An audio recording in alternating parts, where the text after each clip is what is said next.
अल्लाह तबारक व तआला पंहिंजे ॿारनि खे आज़मतुनि ऐं नेमतुनि सां नवाज़ींदो बि आहे। लेकिन जॾहिं पंहिंजे ॿारनि खां इम्तिहान वठंदो आहे, जॾहिं उन्हनि जे मथां आज़माइश ईंदी आहे त इहा तमामु कड़ी घड़ी हूंदी आहे, थोरो ॾुखियो वक़्तु हूंदो आहे, जंहिंखे बाद औकात हर इंसान सम्झी या बर्दाश्त नाहे करे सघंदो। सभिनीनि खे ख़बर आहे त ही अज़मतुनि वारो महीनो हज़रत इब्राहीम अलैहिस्सलातु वस्सलाम जिन जी उन कड़ी आज़माइशुनि इम्तिहाननि ऐं ज़िंदगीअ जे अजीब दास्तान सां ताल्लुक़ थो रखे।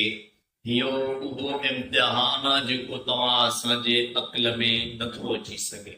तव्हां असांजो अक़ल नई चीज़ सां आजिज़ आहे त छा पे पे थी करे पंहिंजे नंढड़े कुनंदड़ बच्चे सां बि ईअं करे सघे थो जीअं हज़रत इब्राहीम अलैहिस्सलातु वस्सलाम जिन कयो।